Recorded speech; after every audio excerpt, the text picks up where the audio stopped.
Bismillahirrahmanirrahim. Assalamualaikum warahmatullahi wabarakatuh. Kami dari kelompok 1 akan membahas tentang Quality Management Project pada Project Secure IT dari kelas 3A. Kelompok 1 yakni beranggotakan dengan saya Fahri Manabudi dan teman-teman saya Hibar Taufikur Rahman dan Yorda Adnan. Masuk ke materinya tentang jaminan kualitas proyek. Pada jaminan kualitas proyek ini merupakan aktivitas dari keseluruhan atau semua aktivitas yang dilakukan oleh organisasi proyek atau tim proyek tertentu untuk memberikan jaminan tentang kebijakan kualitas, tujuan, dan tanggung jawab dari pelaksanaan proyek agar dapat memenuhi kebutuhan yang sudah disepakati oleh orang-orang yang bersangkutan. Dalam kualitas ini maksudnya yaitu tentang standar erat, sejumlah standar seperti ISO sebagai panduan sistem mutu, manajemen mutu. Ini artinya sebagai totalitas ekspektasi yang diharapkan oleh sponsor proyek. Jadi semuanya ini sesuai dengan yang diharapkan oleh sponsor proyek atau orang-orang yang berkepentingan yang berkaitan. Jaminan kualitas proyek ini yang pertama itu ada kualitas atau derajat dari beberapa karakteristik pemenuhan rekrutmen. Jaminan kualitas proyek ini terdiri dari beberapa aktivitas. Yang pertama quality planning atau kualitas rencana. Yang kedua kualitas jaminan atau jaminan kualitas. Yang ketiga kualitas kontrol atau kontrol kualitas. Rencana kualitasnya ini mengidentifikasi standar kualitas untuk pelaksanaan proyek dan bagaimana pemenuhannya. Untuk asuransi proyek atau jaminan proyek, jaminan kualitas mengimplementasikan rencana jaminan kualitas agar proyek memenuhi semua kebutuhannya yang dibutuhkan. Untuk kualitas kontrol yakni memonitor hasil pelaksanaan proyek agar proyek-proyek tersebut yang dimonitor itu sesuai standar atau memenuhi standar atau tidak dengan standarnya. Kita masuk ke tahapan manajemen kualitas. Tahapan manajemen kualitas yakni ada 3: perencanaan kualitas, penjaminan kualitas, dan pengendalian kualitas. Perencanaan kualitas yakni tentang identifikasi kualitas yang relevan dengan proyek yang dikerjakan, yang sedang dikerjakan.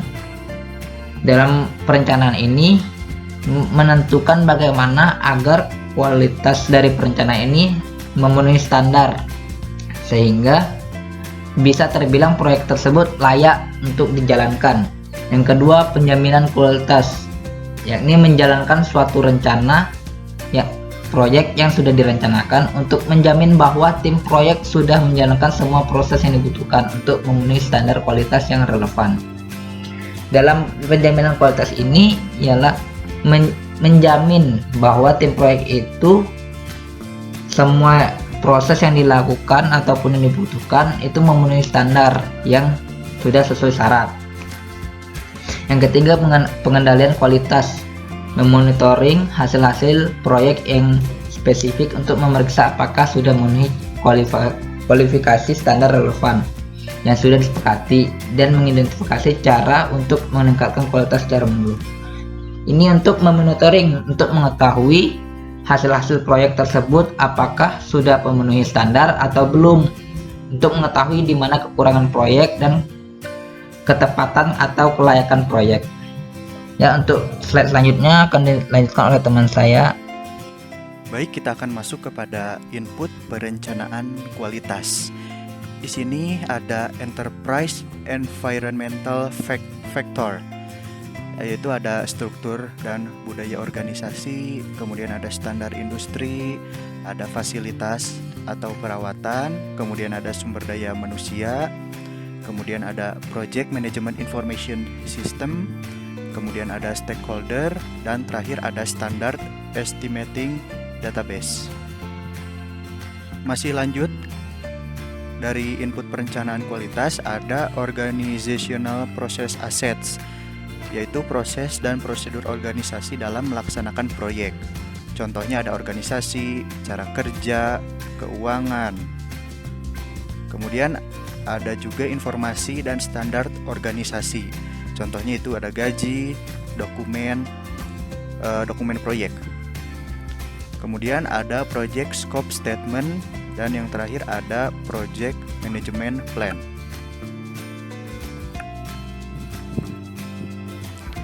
Kita masuk kepada tools dan techniques. Yang pertama ada cost benefit analysis, yaitu mengurangi pengulangan pekerjaan, kemudian meningkatkan produktivitas, kemudian mengurangi biaya, dan meningkatkan kepuasan stakeholder. Yang kedua ada benchmarking, yaitu menandai dan membandingkan aktivitas proyek dengan proyek sejenis. Dan yang terakhir ada design of experiment, yaitu melakukan uji coba terhadap desain dan melakukan analisis kondisi optimal. Di sini ada diagram dari cost benefit analysis. Cost benefit analysis ini ada cost of quality atau COQ, yaitu total biaya yang dikeluarkan untuk memenuhi standar kualitas yang diminta. Kemudian ada additional quality planning tools, yang yaitu matrix diagram.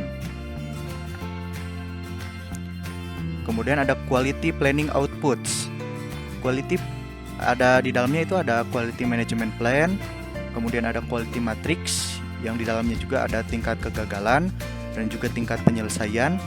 Yang ketiga ada quality checklist, yang keempat ada proses improvement plan, yang kelima ada quality baseline, dan yang terakhir ada project management plan updates. Dan di sini kita masuk kepada quality assurance. Quality assurance ini jaminan kualitas atau QA merupakan seluruh tindakan yang sistematis dan terencana yang diperlukan agar kepastian dan kepercayaan terhadap mutu produk atau jasa yang diberikan. Aktivitas mencakup kegiatan proses, baik internal maupun eksternal, termasuk merumuskan kebutuhan pelanggan. Ada dua jenis QA. Yang pertama adalah internal QA, jaminan diberikan kepada manajemen dan tim proyek. Yang kedua ada external QA, jaminan diberikan kepada pelanggan eksternal proyek. Selanjutnya yaitu alat pengendalian kualitas. Ada banyak alat yang dapat digunakan dalam melakukan pengendalian kualitas. Di antaranya yaitu Pareto diagram, statistical sampling, Six Sigma, diagram control, dan testing atau pengujian. Yang pertama Pareto diagram. Diagram Pareto agak terkait dengan hukum Pareto, yaitu 80% masalah yang datang dan 20% dari isu. Hal ini juga dikenal sebagai aturan 80/20. Tim proyek pertama harus bekerja pada masalah-masalah terbesar dan kemudian pindah ke masalah yang lebih kecil. Contoh Pareto diagram yaitu seperti bisa dilihat. Lalu ada statistical sampling, yaitu metode pengambilan sampel populasi untuk memahami masalah yang ada. Jumlah sampel yang diambil berkaitan dengan representatif apa data yang diinginkan. Sampel size-nya yaitu 25 dikali certainty factor per acceptable error kali 2. Lalu ada Six Sigma. Six Sigma adalah suatu sistem yang komprehensif dan fleksibel untuk mencapai, mempertahankan, dan memaksimalkan kesuksesan bisnis.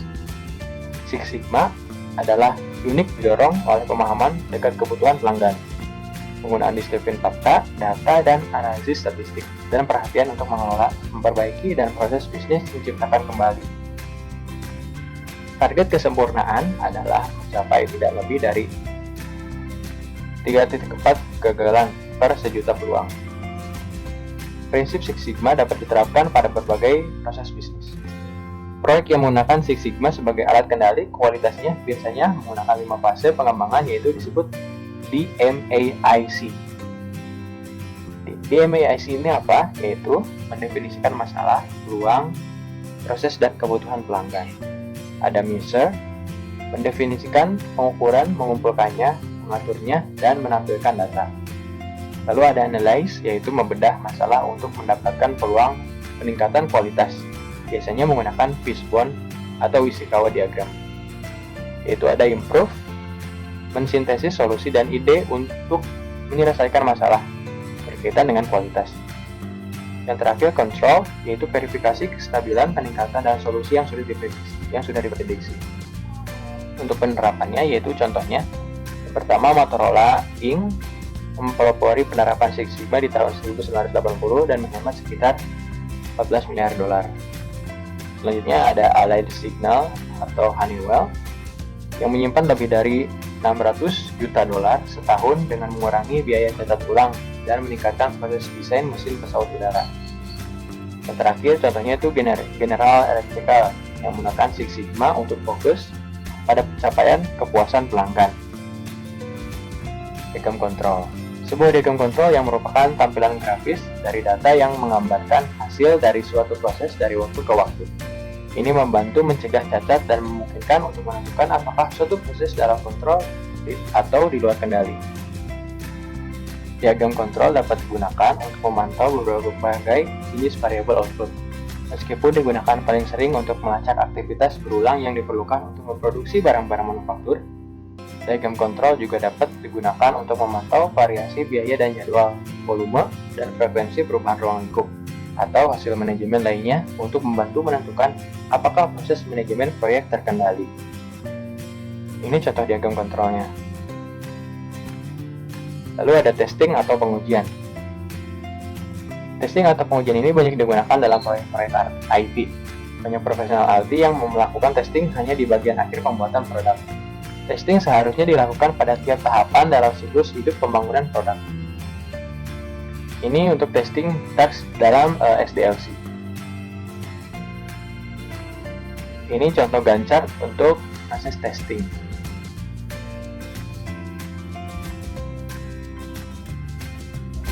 Sekian presentasi dari kami. Mohon maaf bila ada kesalahan. Wassalamualaikum warahmatullahi wabarakatuh.